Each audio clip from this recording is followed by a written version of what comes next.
Alright guys, Mr. Johnson here. We're going to be doing a video on manual exposure, so let's get started. Step number one to manual exposure is to set your ISO to 400. 400 is a good all-around multi-purpose ISO. So let me show you how to do that. Okay, step number one in manual exposure is setting our ISO to 400. To do that, look on the back of your camera until you find the ISO button right here. We're going to press and hold that button down. With it held down, we can see up top here, the camera is now asking us to change the ISO, or it's telling us. The camera is currently set to ISO 2000.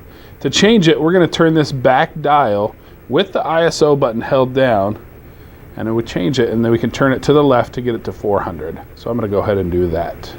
Okay, sorry, I couldn't record it and change it at the same time, but it's very simple. You just press and hold this button, and then you turn the back wheel until that number is at 400. Okay, step number two in manual exposure is to set our f-stop as low as it can go. Setting a low f-stop will typically give us a faster shutter speed, and for the most part, we usually want faster shutter speeds. There are a couple of exceptions to that rule.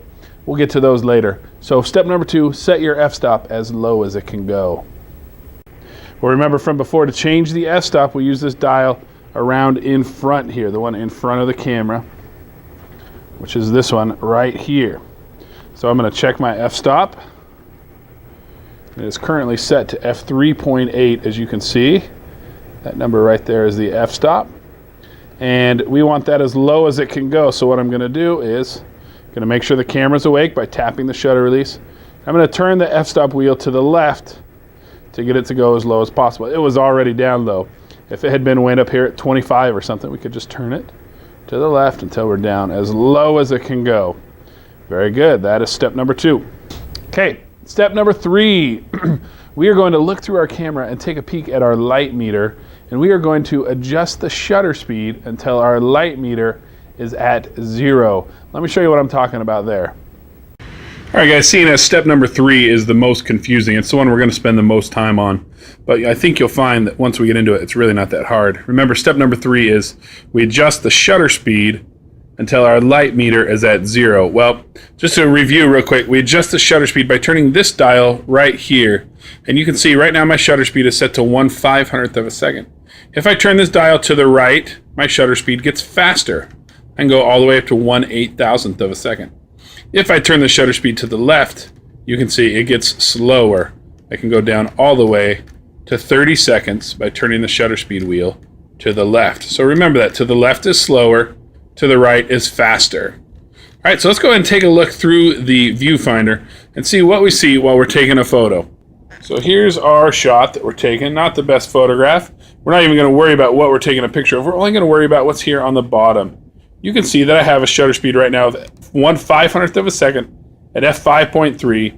And then just to the right of that is the plus sign, a 0, and a minus sign. That's what we're going to focus on here. That thing right there is our light meter. Okay, you can see that right now all the lines of the light meter are going to the right towards the minus sign. What that means is that if we take a photo right now, our photo is going to come out severely underexposed. Let's try it and see what it looks like. So there you see, that photo came out way, way too dark. And our light meter told us that it was going to. So what we need to do is solve that. Remember, step three is we change the shutter speed until our light meter is at 0. Well, you can see right now, it is not at 0. All the lines are going to the right. To solve that, what I'm going to do is I'm going to come out here, and I'm going to turn this wheel, the shutter speed wheel, to a slower shutter speed. I want a little bit slower shutter speed until my light meter is back to 0. So let's go back in and look at it. And watch what happens as I turn the shutter speed wheel here. So notice my shutter speed is getting slower. I'm down to 160, 125, and as I get slower, eventually those lines are going to start moving back towards the middle. Once I get to 0, I'm at 1/10th of a second at f5.3, and that should give me a good exposure. Let's try it and see.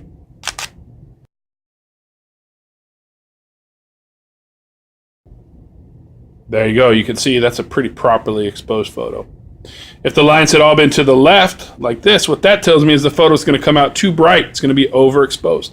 Let's see.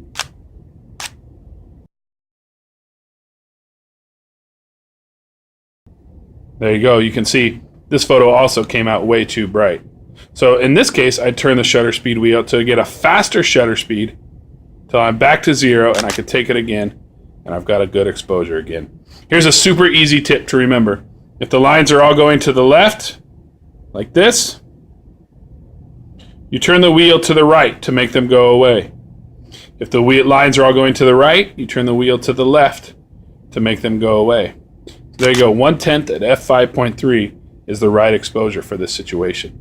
But what do we do if we're looking outside and it's much brighter outside than it is here inside? So all I've done is turn the camera so it's pointed outside now, and you can see my exposure is way off. All my lines are going to the right.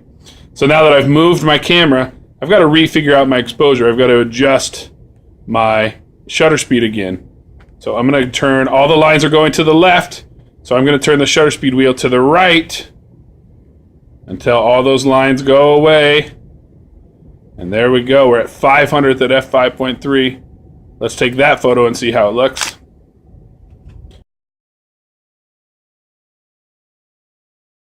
And you can see that turned out pretty good. Guys, this is not that complicated. Getting our light meter back to 0 is pretty easy. It's all just about changing the shutter speed. Step number 4 is we're going to go ahead and take a look at our photo that we just took. And we're going to decide if it looks right. Is it too bright, too dark, or just right? If it's too dark, we can do one of 3 things. First is we can lower the shutter speed. By lowering the shutter speed, we're going to let in more light. So we're going to use a slower shutter speed. The second thing we can do is lower the f-stop. Usually when we start manual exposure, our f-stop is already as low as it can go, so we can't really go any lower. But sometimes we'll be in a situation where we have a higher f-stop, and if we need to let in more light, we can do that by lowering the f-stop.